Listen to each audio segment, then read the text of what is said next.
Hey guys, and welcome to the Working Money channel. So last night we saw a bit of a bear slide downwards. Market is down overall. But guys, you got to remember that doesn't speak to XRP in particular. If you're holding XRP and you're looking at your investment, you're like, well, it's down a bit. Guys, the entire market's down. Stop crying. This happens. It goes in waves. The market cap slipped. It's at 235.7 billion. Bitcoin dominance at 57%. You can see it here. XRP, and it's maintaining, at least it's maintaining, guys, this level of support here. Okay, let me draw it for you here. Approximately using bottoms of tails, tops of wicks in this example to show you the demand zone or support level of roughly 0.357 cents to approximately 0.382 cents. Okay, and we're holding in here. If you guys can see that, we're holding just in here. Okay, volume's kind of low, although we're seeing a little bit of pep in XRP's step right now. But again, guys, par for the course, especially when you have a market looking like this. That'll all change soon. This from Wrath of Kahneman at WKAHNEMAN. And I heard this yesterday. Somebody tagged me in a tweet yesterday. Ripple's VP of Strategic Accounts, Pat Thelen, elected to first U.S. Faster Payments Board. He is also on the Clearinghouse Real-Time Payments Advisory Committee and was the chairperson for NACHA and on the Fed's ACH and CAS Advisory Councils. So very good stuff. And he added a couple of photos here. And it says down here, as you can see highlighted, Pat Thelen, Ripple for a 1-year term. And here's an AMB Crypto article to that same effect. Ripple executive elected to United States Faster Payment Council Board of Directors. And so Ripple, the American company, guys, if America is faced with this question of what company do we put into this cross-border payment thing? Let's be honest, Ripple would be the one. Pat Thelen, Ripple's VP of Strategic Accounts, has been recently appointed as one of the U.S. Faster Payment Council's directors. He was also among the first elected board member of the council. The list of the selected members was out on Monday, and Thelen was chosen from a list of people in a larger technological sector industry. Thelen will be serving a 1-year term. The appointment of the directors, including Thelen, was met with a lot of positive reaction online. This enthusiasm was shared by the council itself, whose executive director and interim board chairman, Kevin Christensen, said, "The new board represents the industry's inclusiveness, which is an integral part of the organization. Gone with the old, in with the new, inclusivity and the new way to look at how our world is going to transfer money, guys, through Ripple technology, through cryptocurrencies, and XRP, which is Ripple's cryptocurrency of choice." This also in the news, Mozilla's senior web developer testing out Coil and its monetization feature for his blog. Just got a quick question. Who uses Firefox anymore? Anybody out there still using it? I remember it was popular back in the kind of mid to late 2000s. I don't really know too many people who are using it still. However, I'm sure there are people who still use it. Coil, a venture launched by the creator of the Interledger protocol, Stefan Thomas, is being tested for monetization by Mozilla's senior developer, David Walsh. Coil makes use of ILP and XRP to monetize creators and put an end to ad-based monetization by mainly helping content creators while allowing the customers to access content online easily. And we know that's what Coil has been up to, allowing users to be paid in XRP.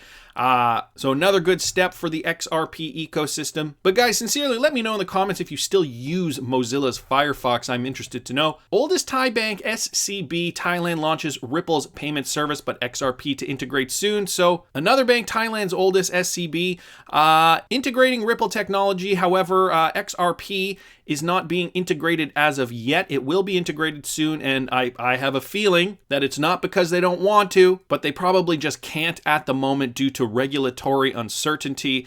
That was a big topic with Brad Garlinghouse when he was doing the Recode Decode interview the other day. It's the biggest pain in Ripple's side at this moment in time is not having that regulatory certainty.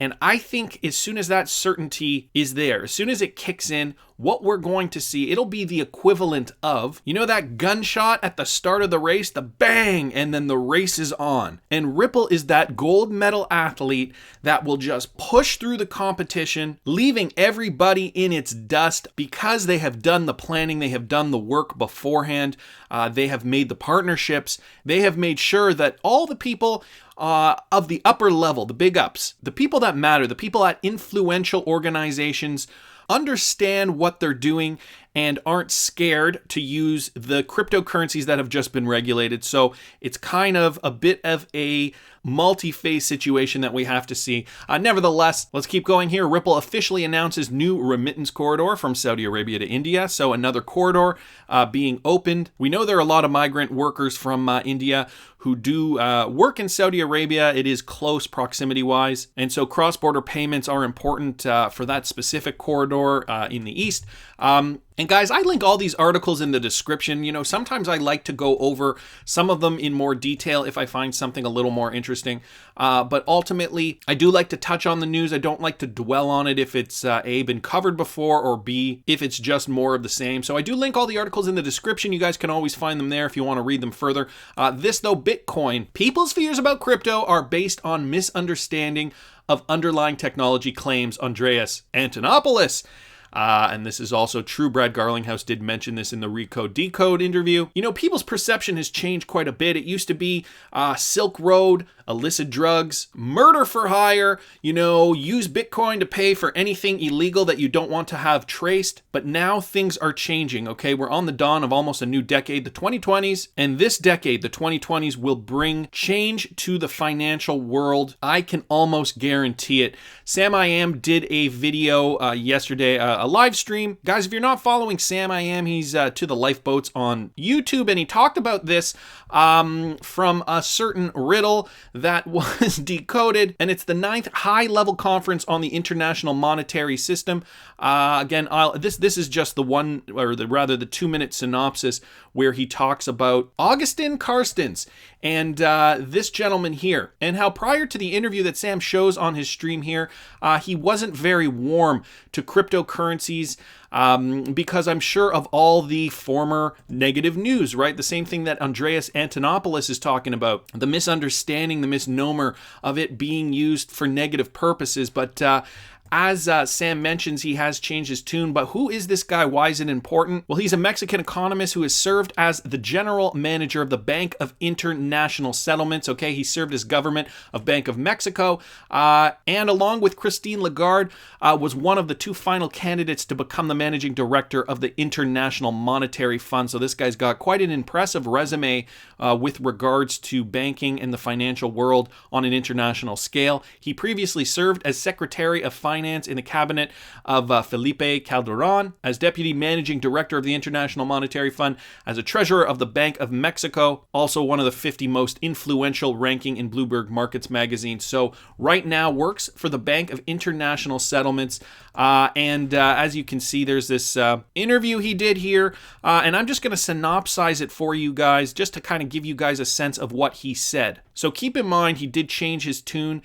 His previous position was against cryptocurrencies, but ultimately what he said was this, is that blockchain can be very powerful for many alternative applications, like for example in settlement systems, like in systems for financial transactions, some back office applications. So instead of ignoring it, it should be embraced, and we can see what the uses of that technology can be. So he is understanding the whole picture. He's getting it at this moment in time. Part of, again, what Brad Garlinghouse was mentioning in his Recode Decode interview, which is a great interview, I suggest you guys catch it, is the education. Brad has spent so much time going around to different countries just educating guys like this, okay? And so some are even suggesting that this is the king from a particular image, and originally when this image was released, it was said that the king must be overthrown. But I think if the king has changed his mind on utilizing cryptocurrencies for cross-border transactions,